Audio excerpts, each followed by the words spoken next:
د مومن سپورټس یوټیوب چینل مینوالو السلام علیکم. د یو اوږده ځنډ وروسته زه ابراهیم مومن په مومن سپورټس یوټیوب چینل کې ستاسو خدمت کې یم. په نننۍ ویډیو کې به تاسو ته د لنکا پریمیر لیګ د بیګا شپې سیالۍ په اړه چې پکې د نوین الحق، محمد عامر او شاهد افریدي ترمنځ چې کوم څه وړاندې شول، راپېښ شول او نندارې ته وړاندې شول او په هغې کې بیا سوشل میډیا کې څومره اور واخیسته او څومره هغې کې غوغا پورته شوه په سوشل میډیا کې د دواړو یا درې وړو لوبغاړو په خلاف یا د درې وړو لوبغاړو په سپورټ یا ملاتړ کې. په دې اړه باندې ما په دې ویډیو کې تاسو ته تفصیلي او کره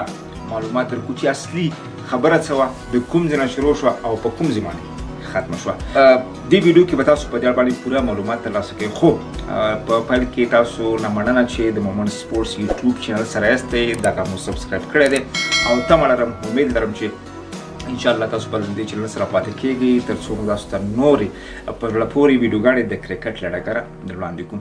راځو د بیګا شپې د پیښې او صحنې په اړه باندې، چېرته چې نوین الحق بال کوي او په وړاندې د ګال ګلیډیټر بیټسمین محمد عامر بیټینګ کوي. یقینا په کرکټ کې تاسو کتلي وي چې کله فاست بالر بالینګ کوي او په وړاندې هم داسې یو څوک چې هغه بیټ نشي کولی ډېر، نو خبرې تبادله کېږي. او نوین الحق تاسو کتلي که هغه د افغانستان لپاره لوبېدلي وو، که هغه په سی پی ایل کې وو، که هغه په اوس په لنکا پریمیر لیګ کې هغه ځي بیټسمین ته خبرې کوي.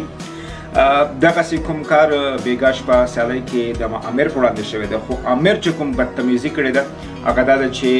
عامر په وړاندې نوین الحق ته کنزل کړې ده. نوین الحق هم چپ نه دی پاتې شوی،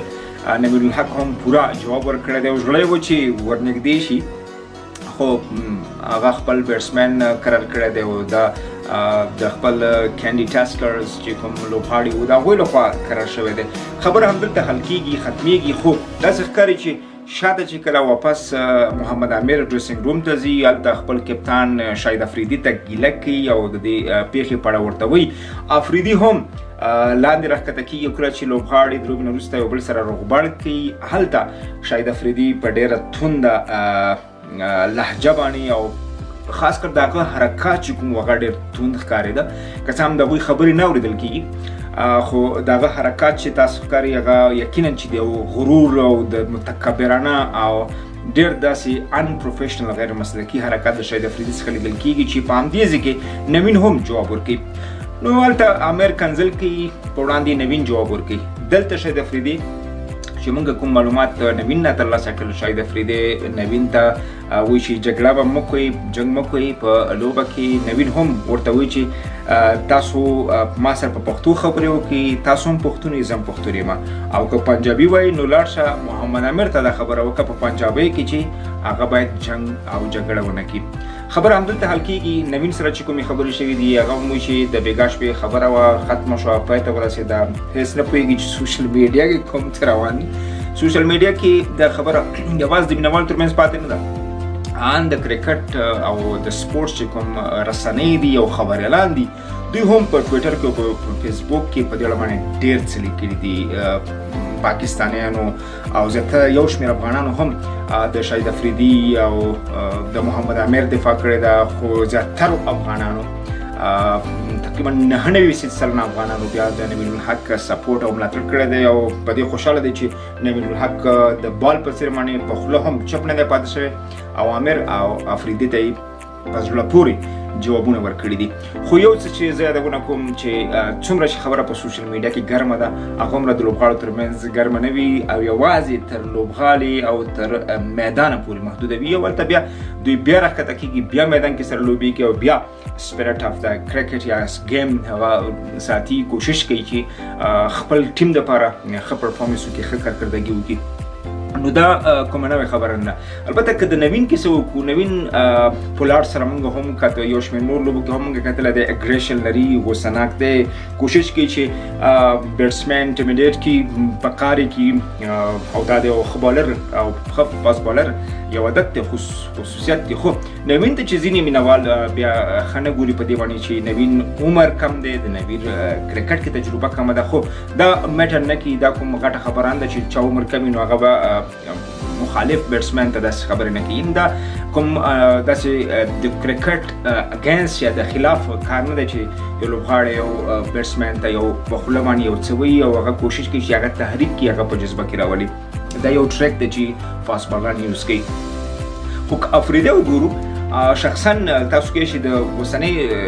پیښې په اړه تاسو خپل نظر ورکړئ نه شاید افریدي چې کله ما په 2010 کال کې په ویسټ انډیز کې نړیوال جام کې وکړه هغه سره مې انټرویو کوله نو د هغه اخلاق او د هغه کرکټر نتیجه ماته د هغې څخه لګېدلې ده چې دا کوم لیول او څومره چیپ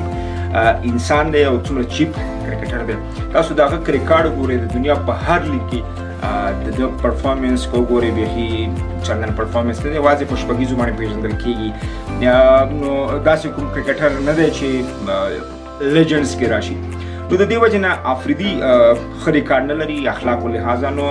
افریدي باید د جونیئرز چې کوم لحاظ ساتل کیږي د یوازې د خپل هیواد ملاتړ وکړي بلکې کوشش دا باید وکړي چې د خپل لوبغاړو نه زیات د نور لوبغاړو ریسپیکټ او احترام وکړي خو یو څه چې زه ونه کوم خبره تر لوی پورې وه خبره ختمه شوې ده په سوشل میډیا کې څوک ډېره چیړي نو کېدای شي لایکس او کمنټس لپاره دا کار کېږي او که څوک یې هم په میډیا کې چیړي نو کېدای شي هغه هم ډېر فوکس د هغه په لایکس او کمنټس باندې انګیجمنټ باندې وي چې خپل پوسټ یا خپل ریپورټ هغې ته پروموشن ورکړي نو بیا هم نوین څخه زموږ غوښتنه وه او موږ چې کومې خبرې هغه سره وشوي چې ډېر فوکس په خپل کرکټ باندې وکړي او هغه په خپل فوکس په کرکټ باندې کړی هم دی یوازې کوم چې په کار و هغه جواب هغه افریدي ته هم ورکړی دی او ډېر پلاټ جواب یې ورکړی دی او کوم جواب چې په کار و هغه محمد عامر ته هم ورکړی دی دې کې د نوین پوره سپورټ او ملاتړ په کار دی او څه چې شوي دي هغه د کرکټ د لوبې برخه وي نو تر بلې ویډیو ستاسو خدمت ته حاضرېږو تاسو ټول پورې بخښونکي خدای سپارو کیپ واچینګ موبایل سپورټ